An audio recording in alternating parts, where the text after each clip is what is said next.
warahmatullahi wabarakatuh, Ibu. Waalaikumsalam. Gimana Ibu? Mohon maaf ini Ibu mengganggu waktunya ya. Saya minta waktu Ibu sebentar untuk tugas saya, untuk melengkapi tugas saya sebagai calon guru penggerak angkatan 10, yaitu ilustrasi kontekstual, yaitu di mana saya diberi tugas untuk mewawancari Ibu selaku kepala sekolah di sekolah kita tentang kasus dilema etika yang ada di sekolah kita, Ibu. Terima kasih ya. Baik Ibu, untuk pertanyaan pertama, selama ini bagaimana Ibu mengidentifikasi kasus-kasus yang merupakan dilema etika atau bujukan moral itu? Dari saya, kasus yang ada dibedakan menjadi dua, yaitu dilema etika dan bujukan moral. Kemudian itu benar melawan benar, kalau salah itu melawan salah. Jadi gitu ya, Bu ya. Iya. Itu dengan melihat kasus-kasus dari dua kasus tersebut ya, Bu ya. Dilema etika dan kemudian atau bujukan moral. Baik, untuk pertanyaan kedua, selama ini bagaimana Ibu menjalankan pengambilan keputusan di sekolah Ibu? Terutama untuk kasus-kasus di mana ada dua kepentingan yang sama-sama benar atau sama-sama mengandung nilai-nilai kebajikan. Kalau selama ini saat ini identifikasi kasus-kasus dilema etika saya berkoordinasi dengan guru untuk melihat kasus. Misalnya dilakukan pengaduan kebenaran, lalu musyawarah dan mengambil keputusan yang sesuai dengan peraturan yang berlaku di sekolah ini. Gitu ya, Bu ya. Jadi Ibu berkolaborasi dengan sesama guru ya, Ibu ya. Berkoordinasi dulu dengan guru. Baik Ibu, untuk pertanyaan yang ketiga yaitu langkah-langkah atau prosedur apa yang biasa Ibu lakukan selama ini?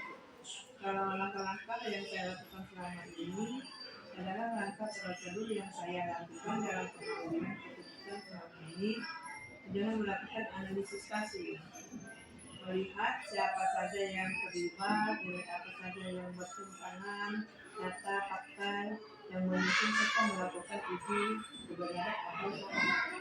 Ibu dengan menguji kasus tersebut itu kasusnya benar atau salah ya, Bu ya.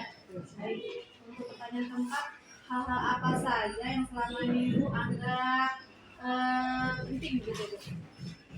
Hal yang saya anggap penting, yang pertama adalah mengadakan pertimbangan dampak segala yang ada, berpikir dengan matang, jangan menurut emosi, jangan menggunakan emosi maksudnya, jangan terpengaruh dengan orang lain, misalnya seperti laporan-laporan orang lain yang menurut saya mau langsung melihat bagaimana sih keadaannya yang sebenarnya.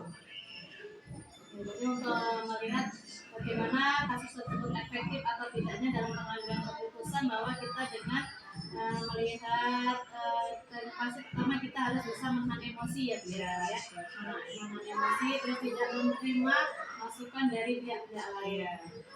Jadi bagus sekali itu ya, Bu ya. Yang secara efektif yang dilakukan sangat bagus sekali. Kemudian pertanyaan yang kelima yaitu hal-hal apa saja yang selama ini merupakan tantangan dalam pengambilan keputusan pada kasus-kasus dilema etika tersebut. Yang pertama merupakan tantangan pertimbangan yang matang-matang jangan menurun emosi tadi. Kemudian kita langsung melihat atau wawancara dengan guru tersebut bagaimana kejadiannya yang sebenarnya. Jadi tantangannya itu adalah kita melihat kasus tersebut ya. Baik, untuk pertanyaan yang keenam yaitu untuk menyelesaikan kasus tersebut apakah Ibu mempunyai jadwal tertentu atau bagaimana? Kalau saya pertama saya panggil dulu bagaimana waktunya kapan bisa bertemu langsung, bisa wawancara atau ngobrol langsung sama guru. Misalnya dia itu ini Bu, saya bisanya hari Sabtu, berarti kita bisa hari Sabtu. Baik, jadi untuk jangka waktunya itu ditentukan berdasarkan kesepakatan kita bersama ya, Bu. Jadi agar semuanya bisa hadir dalam mencapai keputusan tersebut. Baik, Untuk pertanyaan yang ke-7, yaitu apakah ada seseorang atau faktor-faktor yang membantu ibu dalam pengambilan keputusan kasus-kasus tersebut? Tentunya ada faktor, kemudian seperti untuk di lapangan itu kan ada seperti penjaga atau tetangga yang sama-sama datang, misalnya dengan telepon. Jadi saya langsung bertanya dengan telepon, bagaimana sih menurut ibu, bagaimana ibu, kalau menurut ibu bagaimana itu. Jadi ibu langsung melihat ya, atau bagaimana. Iya bu, misalnya saya langsung melihat gini.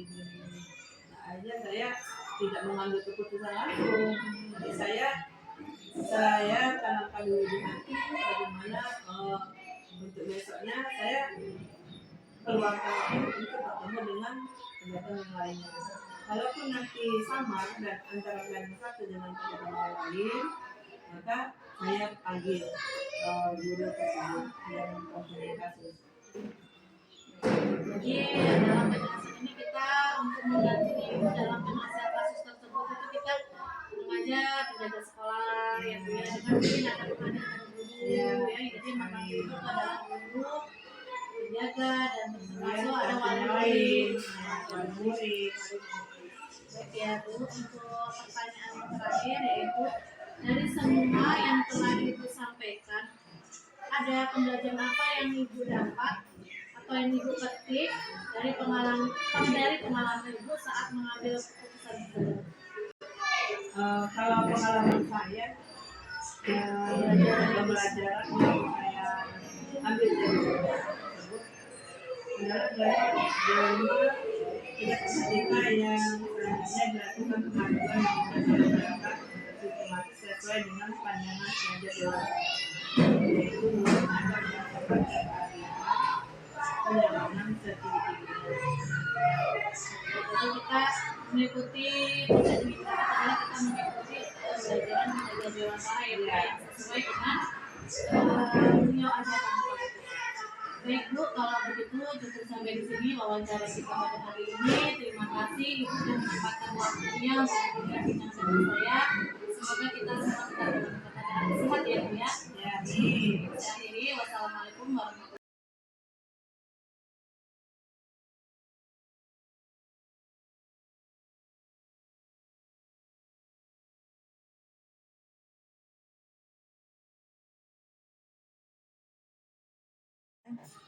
Assalamualaikum warahmatullahi wabarakatuh.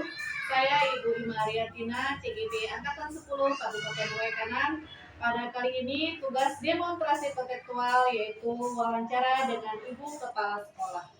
Untuk Ibu, saya persilakan untuk memperkenalkan diri.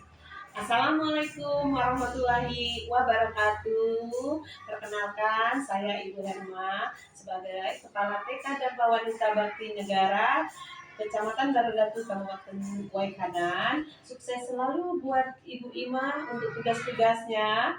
Wassalamualaikum warahmatullahi wabarakatuh. Ajar Pancasila, cerdas berkarakter itu kita.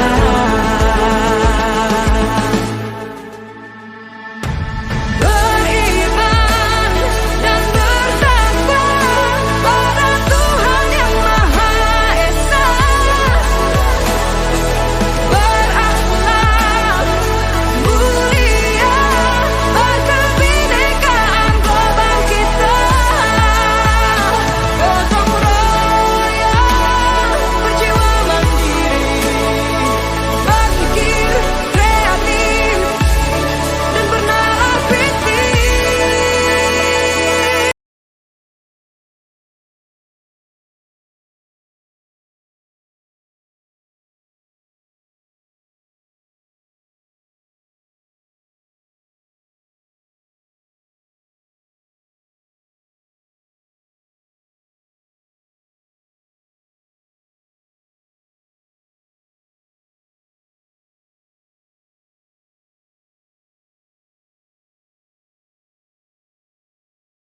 Assalamualaikum warahmatullahi wabarakatuh. Pada kesempatan kali ini saya akan melakukan wawancara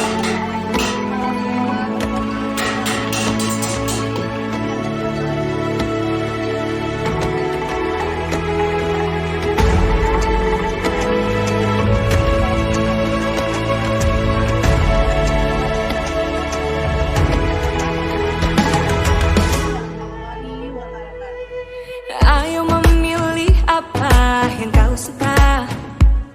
Merdeka belajar wujud yang nyata.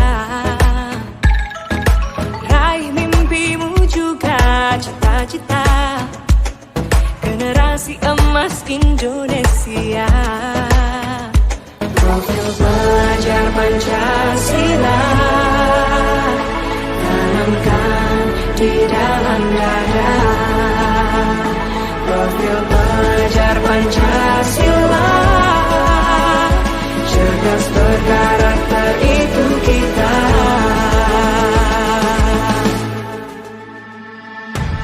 Beriman dan bertakwa pada Tuhan Yang Maha Esa. Berakhlak mulia, berkebinekaan global kita.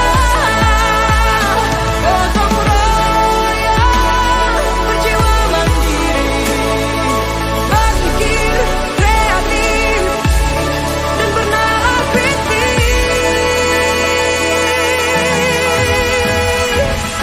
Perbedaan bukan suatu halangan untuk kita saling bergandeng tangan.